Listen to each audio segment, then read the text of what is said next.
اعوذ بالله من الشیطان الرجیم بسم الله الرحمن الرحیم.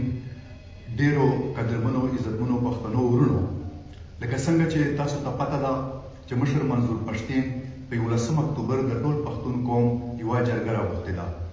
په دې جرګه کې موږ هر چا ته دعوت ورکړې ده، ټولو سیاسي ګوندونو ته، ټولو تنظیمونو ته، که هغه د ژوند د هرې طبقې سره تعلق لري، موږ هغه دعوت کړي دي او دغه خلک مو رابللي دي. زه دا خبره واضحوم چې په دې جرګه کې د پی ټی ایم خپله هیڅ ایجنډا نشته.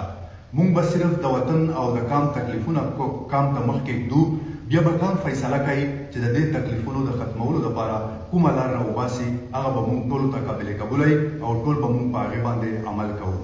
ګرانو ملګرو، چې څنګه د جرګې تاریخ رو رو رانږدې کېږي، حکومت داسې کوششونه کوي چې دا جرګه په هر صورت باندې دوی ناکامه کړي.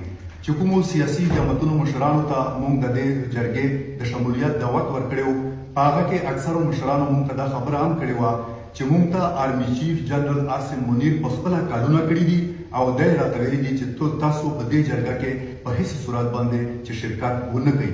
خو بیا موږ ته خپلو سیاسي مشرانو دا یقین دهاني راکړې ده چې موږ به په هر صورت په دې جرګه کې ګډون کوو او دا جرګه به کامیابوو.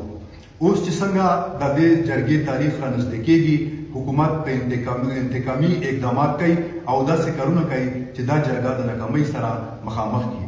زموږ اکثر ملګري گرفتار کېږي، دوی جیلونو ته اچول کېږي، دوی څارل کېږي، د دوی نگراني کېږي. خو دا جرګه موږ دا خبره واضحوو چې په هر قیمت به موږ دا جرګه کوو او په هیڅ صورت به موږ د خپل قوم او د وطن دغه مسایل خپل قام ته مخې ته د ژدولو نه په هیڅ صورت ډډه ونه کړو او په هر صورت به موږ دا مسایل خپل قام ته مخې ته ږدو.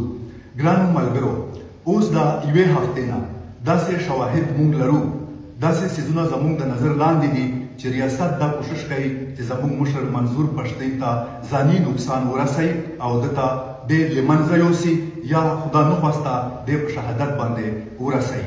کله چې موږ 13 هفته د پړاچینار دوره کوله، هلته هم دوی دا کوشش وکړو. دوی یو کس داسې دی چې مقرر کړی و چې هغه بار بار دا کوشش کولو چې ځان مشر ته نږدې کړي، خو چونکې زموږ ملګري بیدار وو، زموږ ملګري ښه چاپ و چوبند وو، په هغه وجه هغه کس مشر ته د نږدې ور نه راغی او په خپل مضموم مقصد کې کامیاب نه شو. 13 ورځ چې بیا کله موږ په تاکال کې د خلیل مومندو جرګې ته ورغلي وو، هغې ته مې د دې جرګې بلنه ورکوله. نو چې واپس موږ خپل ځای ته راغلو، نو په لاره باندې تقریبا 18 کسانو موږ فالو کولو چې په موټرو باندې چې په موټر سایکلونو باندې دوی سوارو.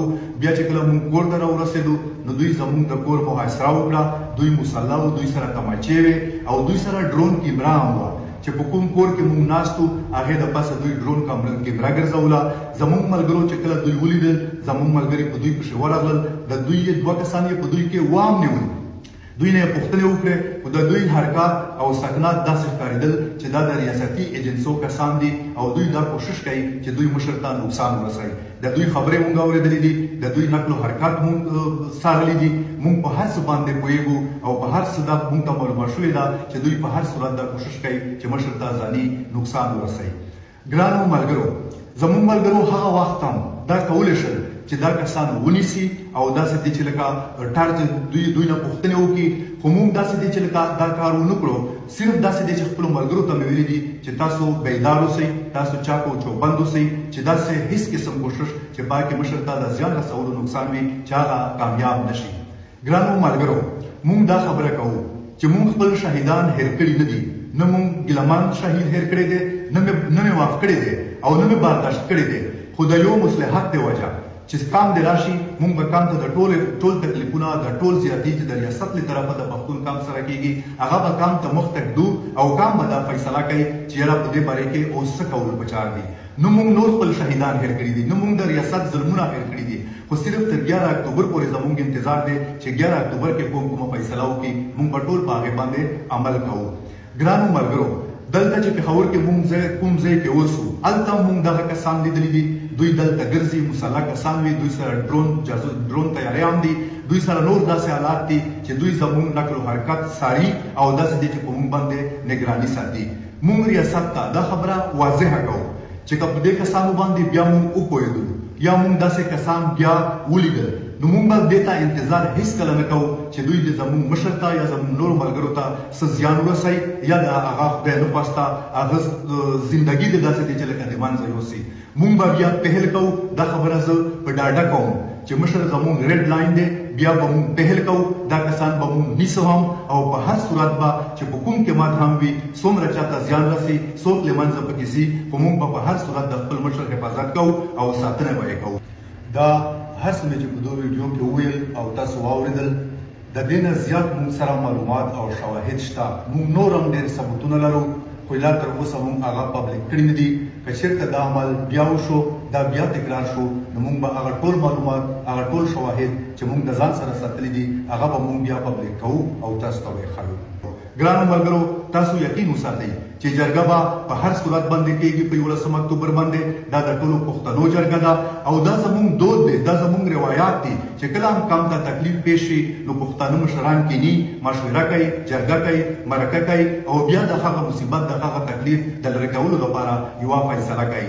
دا به موږ خامخا کوو. دا زموږ د نیکونو او د پلرونو دود دی. دې نه به په هېڅ صورت موږ په شا کېږو نه او ریاست ته زه بیا دغه خبره کوم. دا بیا ورته وایم چې د داسې اقداماتو نه دې ډډه وکړي داسې کارونه نه کوي چې خدا نخواسته سبا حالات دې ځای ته ورسي چې نه یې بیا ریاست کنټرول کولی شي او نه یې بیا موږ کنټرول کولی شو. ډېره مننه. خدای مو عزت وکړي.